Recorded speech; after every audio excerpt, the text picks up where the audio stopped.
굿옵션을 통해서 이론도 보지만 이론에 나와 있는 채권자가 실제에서는 어떻게 사례해서 채권자고 채무자고 뭐 담보를 제공했는지 뭐 이런 것들 다 보면서 이제 강의를 할 거고요. PPT 자료는 PPT를 일단 열어놓고 수업을 하겠습니다. 이제 대학에서 배우는 부동산 경매 강의 13강이라고 한 이유는 우리 경매에 관련되어 있는 강의를 하시는 분들이 되게 많아요. 되게 많은데 이게 체계적으로 하시는 분들이 잘 없어요. 대부분 보시면 얼마 뭐 돈을 되게 많이 벌었다든지 어떤 사례만 가지고 뭐 법정지상권 이거 돈이 되게 많이 되더라 이런 식의 강의가 되게 많은데 저는 그냥 중개업소를 운영하시더라도 중개업소에 딱 꼽아놓고 필요한 부분, 이 부분이 이거구나. 누가 질문은 이 부분이구나. 이 여러 가지 관점이 필요해요. 임차인의 관점도 필요하고, 임대인의 관점도 필요하고, 채무자, 채권자, 그리고 입찰하는 사람. 그리고 우리가 부동산을 이제 그 중개를 하면서 거래를 하다 보면 경매로 나와 있는 물건하고도 비교를 할 수 있어야 되고, 일반 거래 물건하고도 비교를 할 수 있어야 되거든요. 그런 부분에서 이제 대학에서 정말 이론에 입각해가지고 실무를 배우는 강의라고 생각하시면 되고요. 저는 경매 강의하시는 강사님들 중에 제가 경매 입찰을 제일 많이 했다냐고 물어본다고 하면 정말 많이 해봤어요. 그리고 제가 입찰도 많이 해봤지만 제 부동산을 경매로 매각도 해봤고요. 그리고 뭐 법정지상 유치권은 사실 제가 직접 못 해본 게 있어요. 그러니까 하다가 뭐 협상이 돼가지고 아니면 빠져나가지고 유치권을 직접 못 해봤는데 법정지상권도 여러 건 해봤고 뭐 토지 별도 등기라든지 뭐 인수하는 임차인이 있다든지 배당 그런 것들에 대한 내용들을 조목조목 여러분들 이게 이제 체계를 다 바로 잡아가지고 우리 경매 강의하시는 분들은 대부분 보면 수익을 많이 높이는 투자 목적으로 강의를 하세요. 그러다 보니까 수익률 높이는 것만 막 이야기하시는데 이 대학에서 배우는 학생들은 꼭 수익이 목적이 아니거든요. 자기가 임차인이 될 수도 있고 어디 가서 또 돈을 빌려줄 수도 있고 혹시 겨우 모은 돈을 주는데 이걸 어떻게 잘 담보를 받고 빌려줘야지 무조건 사람만 믿고 빌려주면 안 되잖아요. 그런 것도 있고 채권자가 될 수도 있고 또 채무자가 될 수도 있고 요즘은 또 부동산이 채무자가 될 확률이 되게 많아요.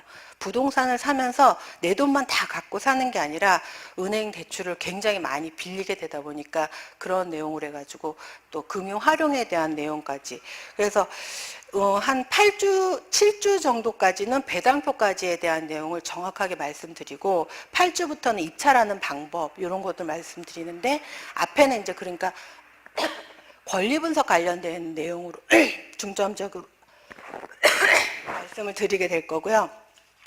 오늘은 이제 경매, 그러니까 우리 학생들한테는 채무자가 뭐고 채권자가 뭐고 막 이런 것부터 가르쳐야 되는데 여러분은 그런 거에 대해서 이제 딱 깔고 가시니까 이제 쉽게 말씀드리면 경매는 왜 강제 매각이 왜 필요하냐면요. 우리가 그 중개한 부동산이나 매입한 부동산이나 이 가격이 항상 똑같거나 뭐 물가 변동률에 따라 똑같이 오른다 그러면 상관이 없는데 부동산 시장이나 뭐 금융 환경이나 뭐 정책이나 이런 거에 따라서 부동산 가격이 오르락 내리락 하기도 하고 어쩔 때는 뭐 조세나 뭐 이런 정책적인 이런 환경 때문에 부동산 가격이 떨어지기도 해요.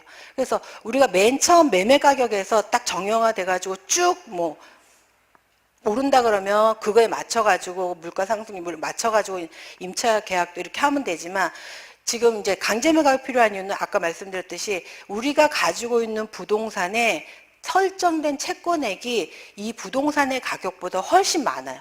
많다 보니까 이 사람들을 채권자가 경매를 신청해서 그 채권으로 매각된 부동산의 매각 대금으로 여기에 더 많은 권리자들을 채권자들을 나눠줘야 되는데 나눠주는 내용이 이 사람들이 채권자가 가지고 있는 권리가 무엇이냐 뭐 채권이냐 물건이냐 언제 설정을 했느냐 그리고 그 가지고 있는 권리가 어떤 성질 이런 거에 따라서 순서나 권리의 성질에 따라서 이런 것들이 다 달라지거든요. 그러니까 뭐 3억짜리 부동산을 매입했다. 근데 거기에는 사실 봤더니 5억의 채권자가 있는 거예요. 근데 5억의 채권자를 3억짜리 부동산 우리가 경매로 감정평가가 3억에 평가된 부동산 우리가 3억에 입찰을 하진 않잖아요. 우리가 수고를 하고 권리 분석도 하고 직접 중개업소 가가지고 뭐 이 부동산 얼마예요 해가지고 3억짜리 뭐 500만 깎아가지고 2억 9,500에 사면 순조로울 걸 갖다 우린 경매로 그거에 대한 뭐 90%는 요즘 주거용 부동산 많이 올랐다고 하더라도 90%나 80%요 수준에서 매입을 하게 되는 게 경매잖아요. 그렇게 하려고 하다 보니까 3억짜리 부동산이 한 2억 5천밖에 낙찰이 안 돼요. 매각 대금 확보는 그거밖에 안 되고 그렇게 확보된 그 매각 대금을 가지고 여기에는 5억에 뭐 6억에 2억 5천보다 많은 사람들에게 권리를 나누어줘야 되고 특히 권리 분석에서 이제 어떤 말소 기준 권리가 있고 그거보다 앞서는 부담해야 되는 위험스러운 게 있는 걸 알잖아요. 그것이 무엇인지 이런 것들을 따져야 되는데 경매는 이렇게 채무를 이행하지 않는 채무자의 그 부동산을 팔아가지고 그 팔아서 매각 그 회수된 현금화된 돈을 가지고 나의 채권을 회수하는 그런 내용이에요. 그래서 채권자가 채무자의 부동산을 이제 매각을 의뢰하는데 사이가 좋을 때는 이거 팔아서 줘라고 하면 되고 그 채권에 내가 받을 채권 미만의 작은 금액이 설정돼 있으면 빨리 팔아서 줘라고 종용을 하면 이렇게 되는데 이게 이미 너무 많아가지고 팔아도 어떻게 방법이 없을 때는 어떻게 멱살을 잡을 수가 없는 거예요. 그래서 이제 법원에다가 의뢰를 하게 되죠. 법원에다가 채무자의 부동산이 있는 소재지 관할 법원에다가 경매를 신청하게 됩니다. 그 경매를 신청한 사람은 채권을 받아야 되는, 그죠? 채권이 있는 채권자겠죠. 채권자가 이제 관할 소재지 법원에다가 경매를 신청하며 관할 소재지 법원에서 그 경매를 접수받아가지고 경매를 접수받는다는 게 채권자가 채무자의 부동산을 매각을 의뢰하는 거를 판결 절차를 통해서 받아가는 거예요. 그러다 보니까 이거 경매에 관련된 신청하면은 경매 신청해서 접수되면 그때부터는 사건이 됩니다. 경매 사건이 돼서 경매 사건에는 이렇게 뭐 2014년도에 접수가 됐다 그러면 2014년 타경에 뭐 1, 2, 3, 4 접수된 순서대로 해가지고 그렇게 경매가 진행이 되고 지금은 2015년 11월인데 그 경매 사건이 지금도 2014년 건들이 많이 진행이 되고 있어요.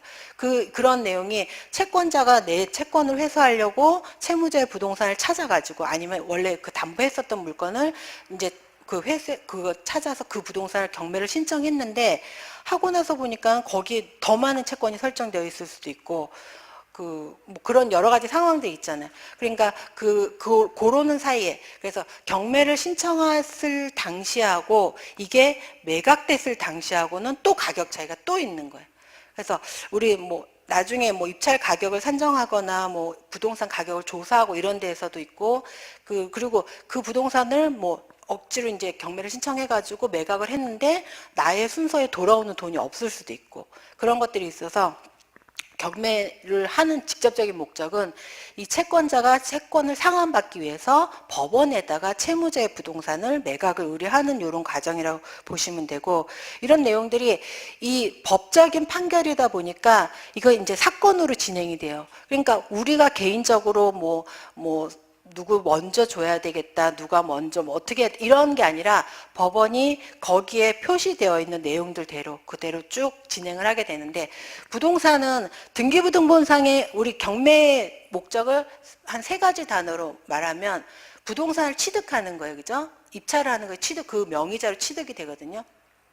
취득을 하는데 소유권을 안전하게 가지고 올 수 있는 거, 그죠? 뭐 부담이나 위험 같은 거 다 제거하고 안전하게 가지고 올 수 있는 게 그러니까 취득하는 부동산을 안전하게 권리를 취득하는 건데 이 취득하는 부동산의 권리를 안전하게 하면서도 상대적으로 가격도 저렴하게 받아야 되는 거예요. 이 3가지 조건을 맞춰야 돼요. 부동산을 취득하되 안전하게 아니면 그 저렴하다는 내용에는 인수돼야 되는 비용이나 부담해야 되는 비용이나 권리가 있다 그러면 금액에서 그만큼을 제한 금액만큼 빠질 때까지 기다려야 되는 내용.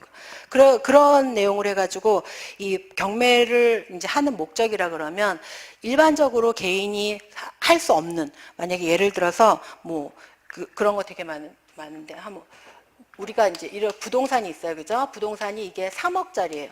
3억짜리 부동산인데 이 부동산을 우리는 경매로는 2억 4천만 원의 낙찰을 뭐 2억 80%니까 2억 4천만 원의 낙찰을 받을 예정이에요. 근데 여기에는 이미 한 5억 이상, 뭐 3억 이상 최대한 3억 이상의 그 채권도 설정이 되어 있고 채권과 더불어서 요 부동산은 소유